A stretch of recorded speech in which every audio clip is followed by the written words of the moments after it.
विधायक को अपना बेटा विधायक बनाना है, सांसद को अपना बेटा सांसद बनाना चाहता है, मंत्री अपने बेटे को विधायक सांसद बनाकर मंत्री बनाना चाहता है। तो फिर क्यों ये आप लोगों के बारे में सोचेंगे। यही तो कारण है, इनका खुद का बेटा भारतीय सेना में बड़े रैंक पर जाना चाहता है, आम जवान को अग्निवीर बना दिया। यही तो कारण है, छात्र संघ से निकलकर खुद ये नेता आज राष्ट्रीय स्तर तक पहुंचे हैं और छात्र संघ चुनाव बंद कर दिए। कोई भी खिलाड़ी जो आज ओलंपिक में गोल्ड मेडल लेकर आ रहा है या राष्ट्रीय स्तर पर खेल रहा है, वो बचपन से ही खेल कूद में रुचि रखता है, बचपन यानी कि प्राथमिक विद्यालय से। लेकिन हिमाचल सरकार का एक और कारनामा देखिए कि प्राथमिक स्कूलों में जो खेलकूद प्रतियोगिताएं होती थी उसको भी बंद कर दिया है। सालाना कैलेंडर में लिखा हुआ था कि सितंबर या अक्टूबर में खेलकूद प्रतियोगिताएं होंगी, लेकिन अब आते हैं आदेश कि प्राथमिक विद्यालय में जो खेलकूद प्रतियोगिताएं होती थी वो अब नहीं होगी। कारण क्या है? कारण कुछ नहीं बताया है, लेकिन हिमाचल के लोग सोच रहे हैं कि हो सकता है आर्थिक तंगी हो।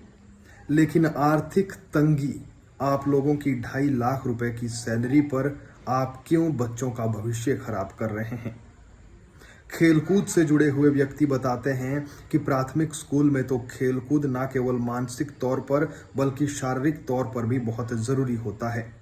भविष्य में किस खेल में बच्चे की रुचि है, ये प्राथमिक स्कूल के खेलकूद प्रतियोगिताएं तय करती है। लेकिन विडंबना देखिए कि इन नेताओं ने एक बार फिर आपके बच्चों के भविष्य के साथ खिलवाड़ किया है। तो फिर क्यों अभिभावक अपने बच्चों को प्राइवेट स्कूल में नहीं भेजेंगे? कितना खेलकूद का ये गैप बीच में आ जाएगा।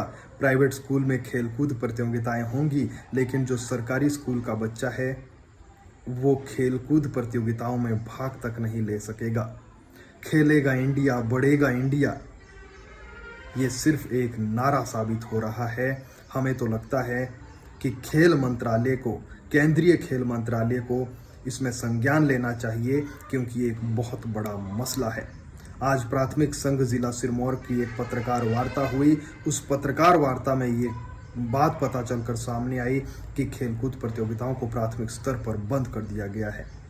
अगर आप चाहते हैं कि आपके घर का बच्चा जो सरकारी स्कूल में जाता है खेलकूद में आगे बढ़े, उसका भविष्य खेलकूद में आगे देखने को मिले, तो इस वीडियो को इतना शेयर कीजिए कि सुक्खू सरकार के कानों तक पहुंचे, ताकि उन्हें मालूम चले कि सब सोए हुए नहीं है, सब प्रदर्शनों के प्रदेश के निवासी नहीं है। पर हमारा जो आज का ज्वलंत और मुख्य मुद्दा है वो है अंडर 12 प्राथमिक स्कूलों की खेलकूद प्रतियोगिता संबंधी। हमारी 18 जुलाई को निदेशक महोदय के साथ एक स्पोर्ट्स मीटिंग हुई थी। उस मीटिंग में सभी जिलों के अध्यक्ष, सभी उपनिदेशक महोदय उसमें उपस्थित थे और उस मीटिंग में साल 2024-25 के लिए स्पोर्ट्स कैलेंडर भी तय किया गया और उसी दिन हर स्तर की ब्लॉक, डिस्ट्रिक्ट और स्टेट लेवल की जो हमारी स्पोर्ट्स मीट होनी थी उसकी तिथियां भी तय की गई। मगर साथियों, बड़े दुख के साथ कहना पड़ रहा है कि कुछ दिनों बाद निदेशक महोदय की ओर से एक फरमान निकाला गया जिसमें कहा गया कि आगामी आदेशों तक इन हर स्तर की खेलकूद प्रतियोगिता को रोका जाए, अंडर 12 की। अभी हमारी 13 सितंबर को एक परख मॉक टेस्ट की एक ऑनलाइन मीटिंग थी जिसमें हमारे हिमाचल प्रदेश के हर स्कूल से, हमारा प्राइमरी स्कूल हो, मिडिल स्कूल हो, हाई स्कूल हो, सेकेंडरी स्कूल हो, उस हर स्कूल का एक अध्यापक उसमें जुड़ा था। हमारे डिप्टी डायरेक्टर उसमें जुड़े थे, हमारे निदेशक उसमें जुड़े थे, एडिशनल डायरेक्टर उसमें थे, हमारे एजुकेशन सेक्रेटरी उसमें थे। उस मीटिंग में साथियों, हमारे जो सचिव महोदय है उन्होंने एक दुर्भाग्यपूर्ण वक्तव्य अपना उसमें दिया। उन्होंने कहा कि जो ये अंडर 12 की जो स्पोर्ट्स मीट है ये मात्र समय की बर्बादी है और इन्होंने आज तक कोई भी ओलंपियन नहीं दिया।